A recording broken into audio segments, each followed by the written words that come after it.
Welcome to Ideas in Action, a television series about ideas and their consequences. I'm Jim Glassman. This week, drone warfare. How unmanned airplanes packed with computer-guided missiles are changing the face of conventional war and leading to questions about the legality and the morality of using them.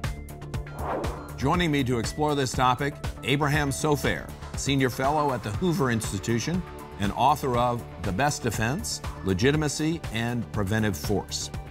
Gary Solis, Adjunct Professor of Law at Georgetown University and author of The Law of Armed Conflict, International Humanitarian Law in War.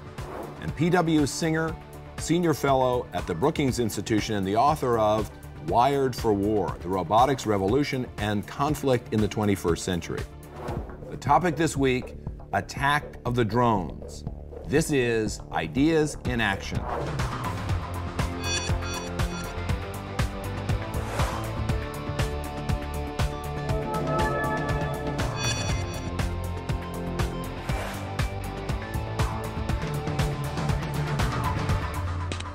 Funding for Ideas in Action is provided by Investors Business Daily. Every stock market cycle is led by America's never-ending stream of innovative new companies and inventions.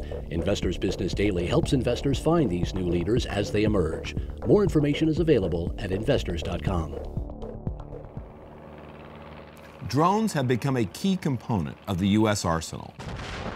Begun during the Bush years, drone strikes have increased dramatically under the Obama administration. Drones are being used to kill al-Qaeda and Taliban members in Pakistan and Afghanistan.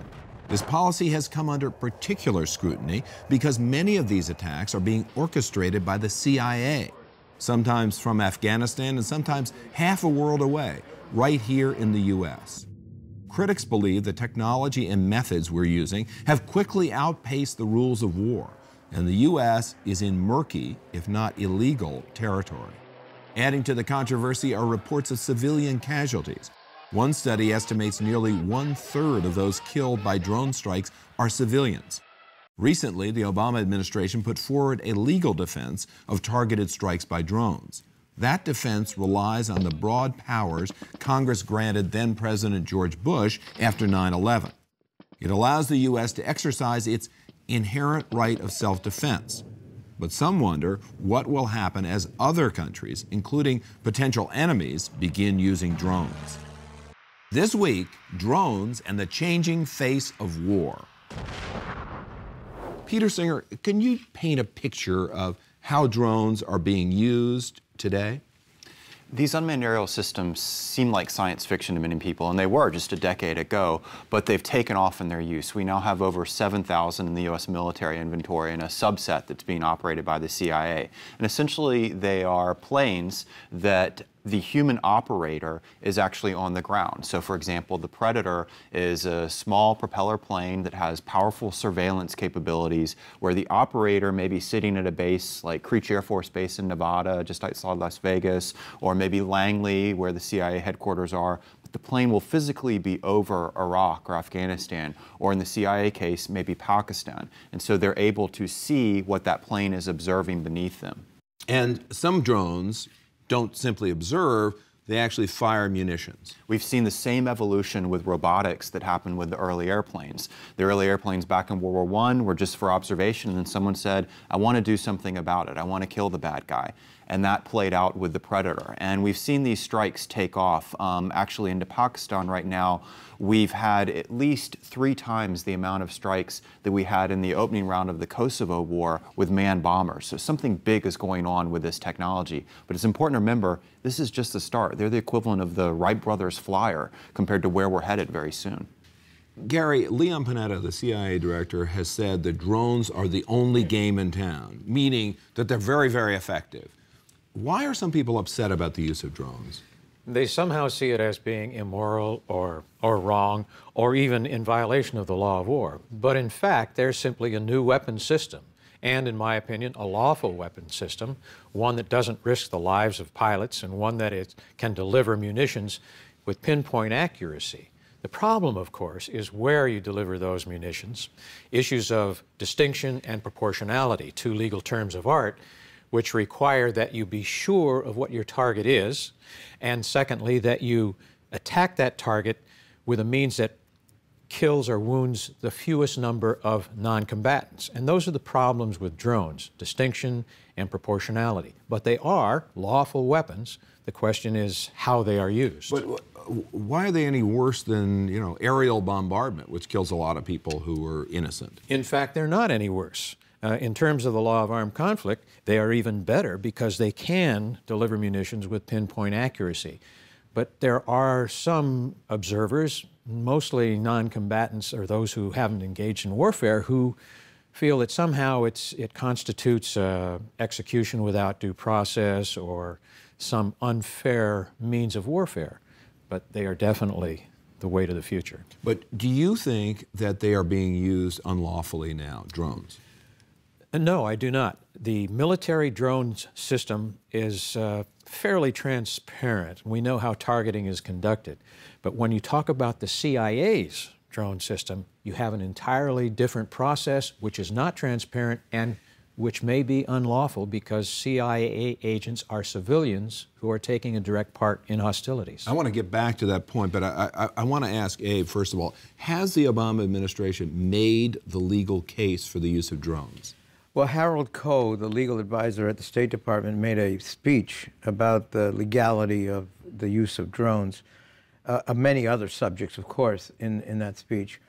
And I think he made a good case for the use of drones in armed conflict. The problem is, to what extent does the armed conflict extend? That is, how broad are you going to define the armed conflict with al-Qaeda? Right. I mean, for example, the United States is not involved directly in armed conflict in Pakistan, is it? Well, you could argue that given Pakistan's explicit or implicit consent, you can overcome a number of issues. But Mr. Koh did not address the use of a drone, for example, in some other country to attack a single supporter of al-Qaeda or even someone who isn't associated with al-Qaeda but who is an enemy of the United States, let us say, and is trying to get Americans killed. But so let's say there was an al-Qaeda terrorist in Vienna or somewhere, and you could attack that person with a drone without killing anybody else. Would that be something that's legal? Well, it's highly unlikely you can attack one person without killing other people where you're up in the air and you're firing down. But this is an issue that I addressed explicitly during the Reagan administration when we had the question, well, how would France feel if we swooped into Paris and grabbed a terrorist? Well, they'd feel pretty lousy and angry. The thing here is that the French would cooperate with us in seizing a terrorist. There are countries in the world that give sanctuary to terrorists who kill Americans. So there's something going on here that goes beyond the traditional rationales for using force, that is armed conflict or self-defense. There's something akin to law enforcement, really, that's more analogous to the way we use force domestically. But you think that the Obama administration has made the case for the use of drones in armed conflict, that is to say in Afghanistan, in Pakistan, in Iraq? I do. Now, Gary raised a question earlier about who is operating these drones. And you have some concerns about the CIA. You may even think that it's unlawful. Well, I do believe that if one takes a close reading of the law of armed conflict, that one can certainly make the case that it is. I certainly I hesitate to suggest that the CIA is operating unlawful because I think it's doing terrific work on behalf of America. But at the same time, one has to recognize that the law of war has always prohibited civilians taking a direct part in hostilities. And these individuals at Langley who are flying drones are civilians. Those who are arming drones in Pakistan are often civilians. Those who are inputting data are civilians. And certainly those armed drones which are delivering munitions constitute a direct part in hostilities. So I think it does raise an issue. Do you think, Pete, that it's time for Congress to step in and clarify some of the laws so that, you know, we've got a new munition system here that seems to be very effective and there's some murkiness? Should that be cleared up?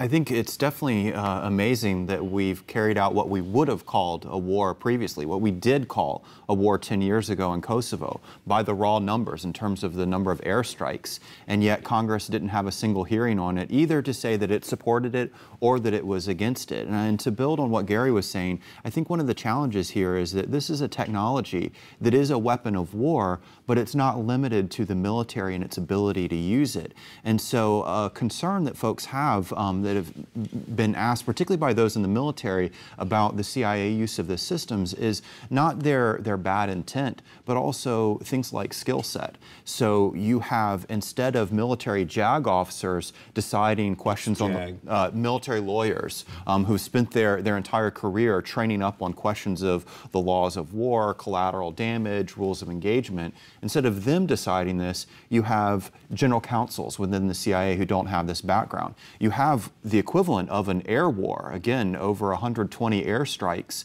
that's not being planned out by a U.S. Air Force general, but the current head of the CIA is a former congressman from California. It doesn't mean he's a bad guy, but we're talking about a mismatch of skill sets. And I think that's some of the concerns of where this may go awry, because the ability to carry out the strikes is often viewed in our narrative as efficient and costless, but there are long-term consequences to it. Abe, I'm just wondering whether, does it bother you that the CIA general counsel or lawyers at the CIA are making these decisions?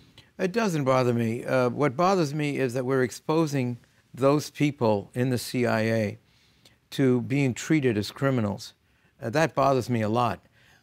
They should either be seconded into a military role and given a uniform and taught the rules so that they aren't treated as criminals, because we would treat people who engage in that kind of activity, as Gary said, as criminals. You see, if you're a civilian, you don't get the rights of an armed combatant if you get involved in an armed conflict. And all of those people are being exposed, and I think unnecessarily. I want to be clear, and I want to get to Gary in a second. A civilian, even if it's a CIA officer, that's considered somebody who's a civilian, and he's not allowed to be engaged in warfare as a non-combatant. Yep. Well, weren't CIA officers involved in the early days in Afghanistan? Absolutely, they were there on the ground. I'm helping. talking about. Yeah, they were helping to target. As I recall, they were using laser equipment to guide the missiles that our planes were firing, and very effectively. They're doing a great job, and that's not the issue. The issue is, what is their status under the law of armed conflict, and why expose them to this risk? So maybe there should be some kind of clarification in the law so that they're not exposed. Well, I don't think that any clarification can change what they're doing or what their status is. But as the judge says, they could easily be incorporated into the military, given some training, and things would be changed. But we should also remember that we're not the only ones with drones. And tomorrow it's going to be somebody else who's going to be targeting us, and we're going to be complaining that they're Actually, doing. I want to get into that. How dangerous are drones to Americans, or how dangerous will they be in the next few years, Pete? This technology is proliferating. Besides the United States, there's 43 other nations that are building, buying, and using military robotics. And they include nations like Great Britain and France, but also nations like Iran, Russia, China, Pakistan. And so what we're seeing is a flattening effect when it comes to warfare in terms of multiple actors being able to use this high technology. And I would add, it's not just nations that are beginning to explore the use of this system.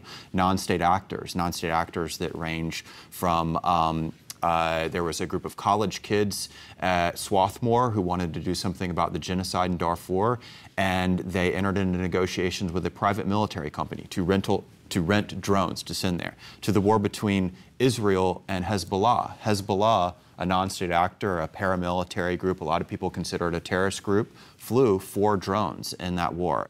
Abe, are the ethical concerns about drones, will they actually deter the use of drones? I mean, is there enough worry about it that, that you think that this very effective weapon will be not used as much as it should be? Well, there are ethical concerns about every kind of a new armed system, a system that we use in warfare. And you just have to, we remember the laser gun. There was an effort here where we clearly had the ability to have laser rifles, and we could have blinded soldiers rather than killing them.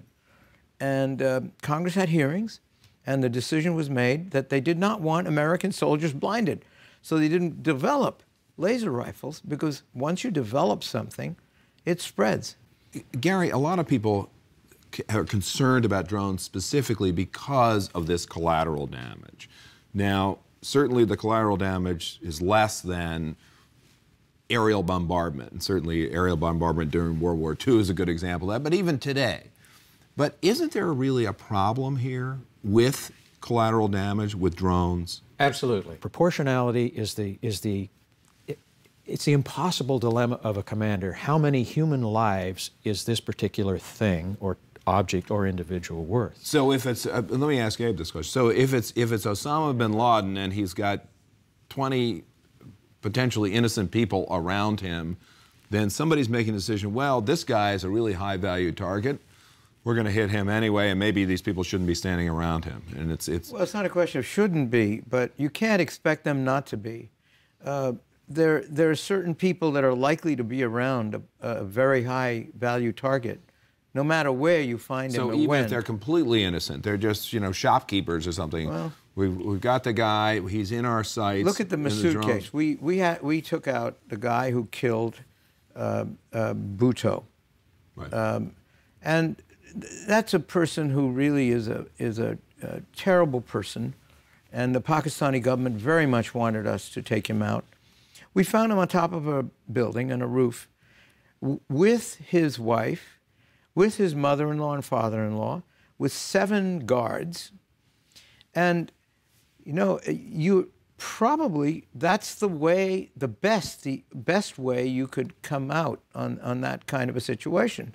And I think the commander made a very rational decision that, although we would much prefer that this leader of the Taliban group that wants to kill anyone who's in favor of democracy in Pakistan would be alone. We would prefer that, but he's never going to be alone. And speaking of that, Pete, that price that Abe is talking about, are we paying that price? In other words, how does the rest of the world view the United States with its increasing use of drones? It's an interesting question, and to connect to the point that he was making, what was striking is that the mission that we finally got Massoud on was actually the 14th time that we tried. And so it's actually that we've lowered the bar. We've made it easier to make these kind of decisions, because each time that we tried, we didn't have to send our folks into harm's way. And there are some long-term issues that weigh in when you're thinking about a so-called war of ideas. And the impact of this, for example, in Pakistan has been very dire. The word drone strike has become a colloquial phrase in Urdu. We've seen massive protests. And the leading newspaper in Pakistan described America as, quote, enemy number 1. Because of these strikes. Not India, not the Taliban, America, enemy number 1. And so the concern that I have is we may be playing, instead of high-value targeting, what we call whack-a-mole, where you're getting a leader and then he's quickly replaced because you're aiding the buildup of the pipeline of followers. And so Massoud, for example, was killed. A couple days later, he was replaced and the organization continued on. So you have to figure out, how do you break that cycle, not just play whack-a-mole. And yeah, Gary. You know, Jim, this is something that's very much on the mind of General McChrystal, our senior American commander in Afghanistan, in that he is requiring that there virtually be no collateral damage, proportionality be removed from the issue. And that, in turn, increases sometimes the danger to American troops, and force protection then becomes a trade-off issue. In other words, if we don't hit this guy because there are 3 people standing around him, when we have the opportunity later on, or even immediately, he may be a direct threat to American troops in the area. Now, one other thing, there have been complaints, Pete, from a lot of quarters that the targets that are being suggested by Pakistanis, for example, may not be the kinds of targets that we should be aiming at anyway. Now, we don't know, but it may be kind of a grudge match between one group of Pakistanis and another. When you're operating in some of these zones, your ability to identify that guy from above is very difficult, and you may have local rivalries come into play. We've had incidents where people are reporting to the CIA, reporting to the U.S. intelligence that these guys are Taliban, these guys are Al-Qaeda, but it turns out it's actually a tribal rivalry or something like that. We had another incident where we thought we had gotten Osama bin Laden. It was someone who looked like Osama bin Laden from above, and it turned out to be wrong. It was an Afghan civilian who was just unlucky enough to look like him. And so that's, I think, the real issue here when you're dividing between the military use of this weapon of war and this weapon of war in an intelligence counterterrorism context. A lot more difficult. I want to ask all of you a question, a final question, which is, what are the risks ahead? I mean, even if you're sanguine about the legality, what are the risks ahead for the use of this new unmanned military, Abe? That's why my book is entitled Legitimacy and the Preventive Force. We need to look beyond law, because people argue about law, and the international law, frankly, has become unrealistic, and most national security professionals pay very little attention to it. We need to look at legitimacy and how other people feel about what we're doing. And General McChrystal is correct in doing that. I think that inevitably, when you're dealing with this kind of thing, you're going to have criticism. It's going to be difficult. We're going to feel bad about our own conduct to an extent. And I think that you're absolutely right when you worry about how this is going to work beyond armed conflict.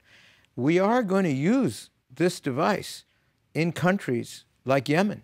We have already. We are going to go after particularly harmful people. And how do you do that? What are the rules? We have none. We really are in uncharted waters. For example, going after a drug lord in Mexico. Right. So that's why we don't really know what the rules are. We have to think about this almost like domestic law enforcement. What we're doing is, witnessing is the ability, given the fact that sovereign powers are so flawed in their use of sovereignty in the world today in many ways, and the importance of sovereignty has diminished, we are looking out at the world and we're saying, you know, that person, if he was in the United States and he had killed all these people, we'd get a warrant for his arrest. But if we couldn't arrest him, we'd kill him. And there is an element of that in our working, in the way we're going about this today. And I think that we are going to have to develop internal structures to make sure that the people who are doing this are subjected to some kind of neutral review, maybe even judicial review, before they do this. Before every attack? Before every attack that's out of armed conflict. I mean, is that viable? I think it is. We have a lawyer I don't standing think over we're going to be somebody's using shoulder. this that widely. It's not a lawyer. I'm talking about a judge. Let me just go to Gary very briefly. What are the risks of unmanned conflict? The risks of unmanned conflict is that they become sterile, that we no longer have concern for the individual. But we see that warfare is changing so rapidly today. This is a new weapon, and as a Marine, I think it's a wonderful weapon, but we have to remember that we haven't developed the guidelines for its use in all situations that are required. So far, the law has not caught up with the weaponry, and I think we need to do that, as the judge has suggested. There may be, 10 years from now, 20 years from now, there may not be any use for Marines. Oh, there'll always be a use for Marines and soldiers. I was just baiting you. There'll be no day when there won't be combatants on the ground. Pete. I think the challenge here is that this technology is moving at an exponential pace. It's continuing to push, continuing to grow, becoming more advanced. We're using the word drone, but we're actually talking about remotely piloted vehicles. There are now helicopters. Exactly. There's helicopters, Sure. there's ones that will fit on the tip of your pen, but the key that's changing is that literally the system itself, is growing in its own intelligence and autonomy. You have this exponential growth in their power, their intelligence, and yet our human institutions, be it everything from the military tactics that we use on the ground, how we fight with them, how those Marines use them, to the laws themselves, move at a linear pace. Some would say even at a glacial pace. And so the disconnect is actually growing. It's becoming more difficult. But, you know, at the end of the day, people say, well, you know, are we not going to use these? And my answer to that is, if we get rid of war, capitalism, and science, we'll stop using them. Because this technology is incredibly useful in war. It's been a very powerful weapon. It's something that's made people lots of money. It is the fastest moving part of the defense industry right now. And then finally, it's science. We constantly push the frontiers. And I think the statement that Albert Einstein put it, where he said, if we knew what would happen, we wouldn't call it science, illustrates both the sort of good and the bad of all of this. Thank you, Pete. Thank you, Gary. And thank you, Abe. That's it for this edition of Ideas in Action. For more on this episode and other shows, go to www.ideasinactiontv.com. I'm Jim Glassman. Thanks for watching.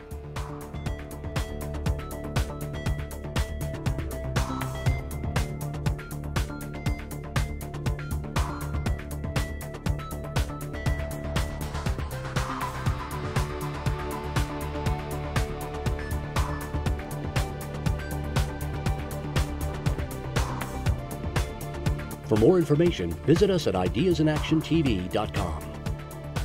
Funding for Ideas in Action is provided by Investors Business Daily. Every stock market cycle is led by America's never-ending stream of innovative new companies and inventions. Investors Business Daily helps investors find these new leaders as they emerge.